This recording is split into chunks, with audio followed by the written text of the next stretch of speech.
We are grateful to the Most High for life and for good health. Let me start with a little story. I don't know if it's right to call it a story, but it's just something that happened days before this address, and I find it interesting enough to share with you all. When my team decided to put this together, I asked that we make this an address to the fans. And then a member of my team said, no, let's make it to the nation. I thought that was too much, so I asked why it's being an address to the nation. And his response and the reason you are watching this tonight. He said, you already speak to the nation every day.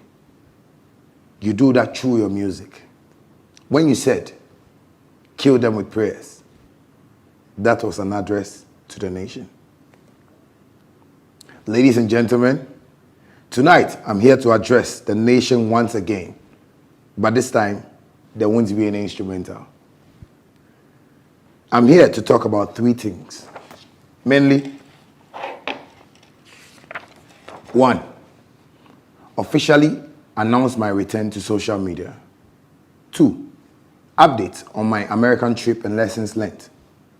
Three, industry matters.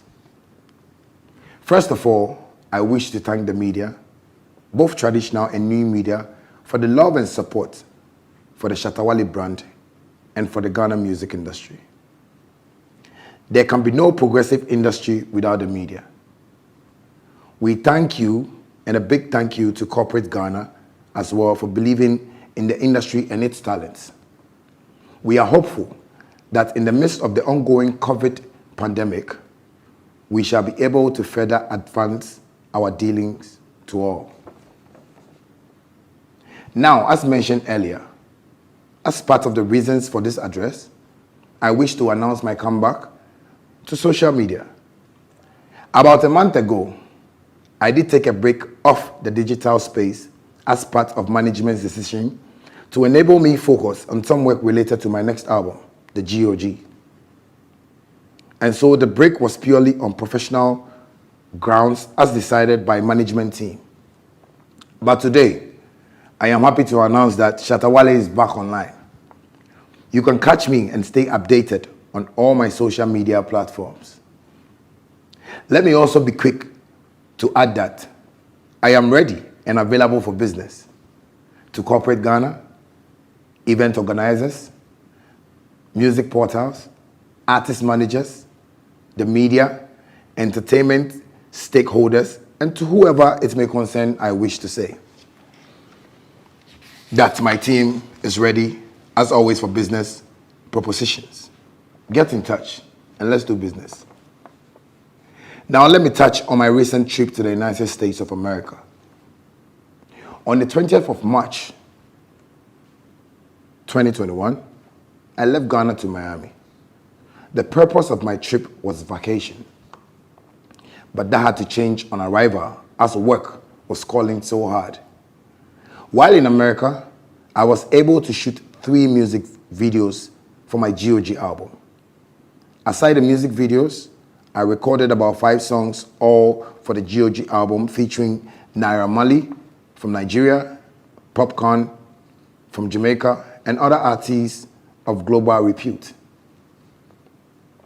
I was able to do a song with the world's biggest multiple Grammy award-winning artist, whose name I will leave as a surprise until the release of the banger. But feel free to make your guesses. You might just be right. Also, while away, I had the opportunity to be in several meetings related to the music business.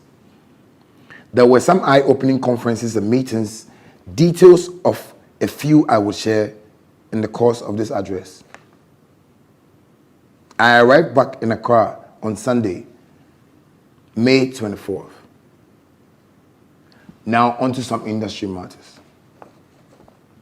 Firstly, one of the things I find to be a major setback in the Ghana music industry is a unique genre that can be solely attributed to us as a people.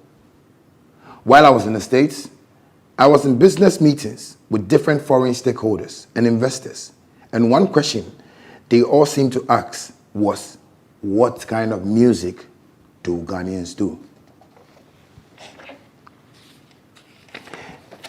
And the question was one that kept me thinking.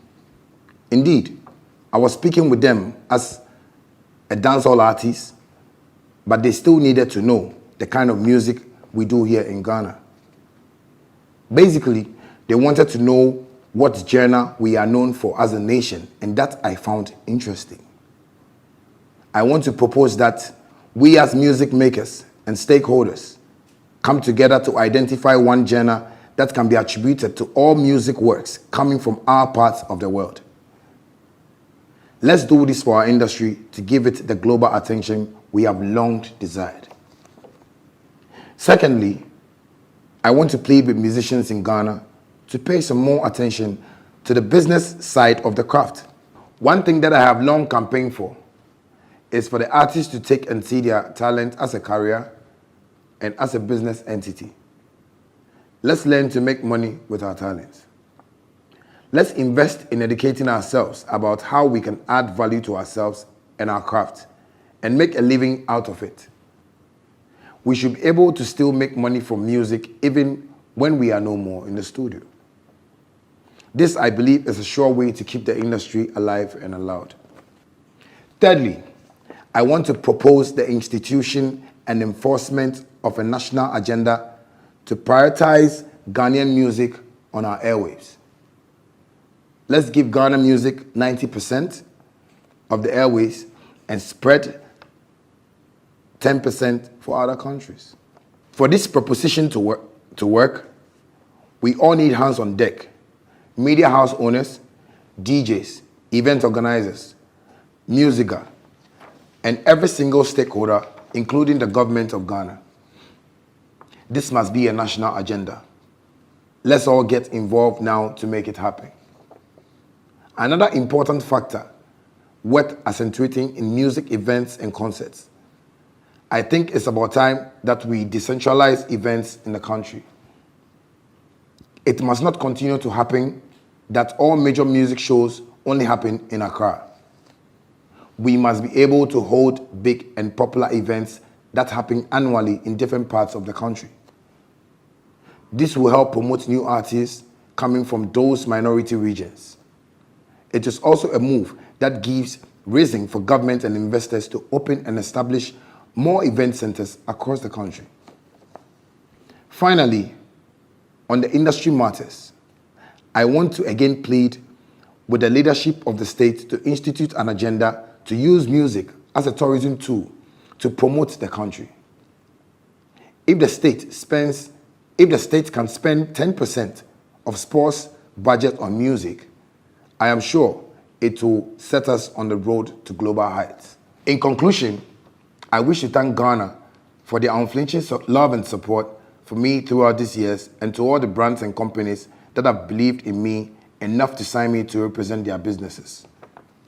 Much love to Casapreco, Infinix, and Exim Bank Ghana. Thank you.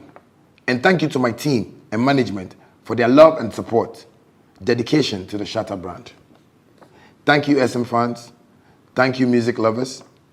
Thank you so very much, Ghana. Ladies and gentlemen, this brings me to the end of my address, and it's my prayer that the Lord continues to bless us all. Copies of this speech will be available at the SM Secretariat by morning tomorrow. Good night, Ghana. My name, Shatta Wale. I'm a star. Before you, I gon' come to me, I figure that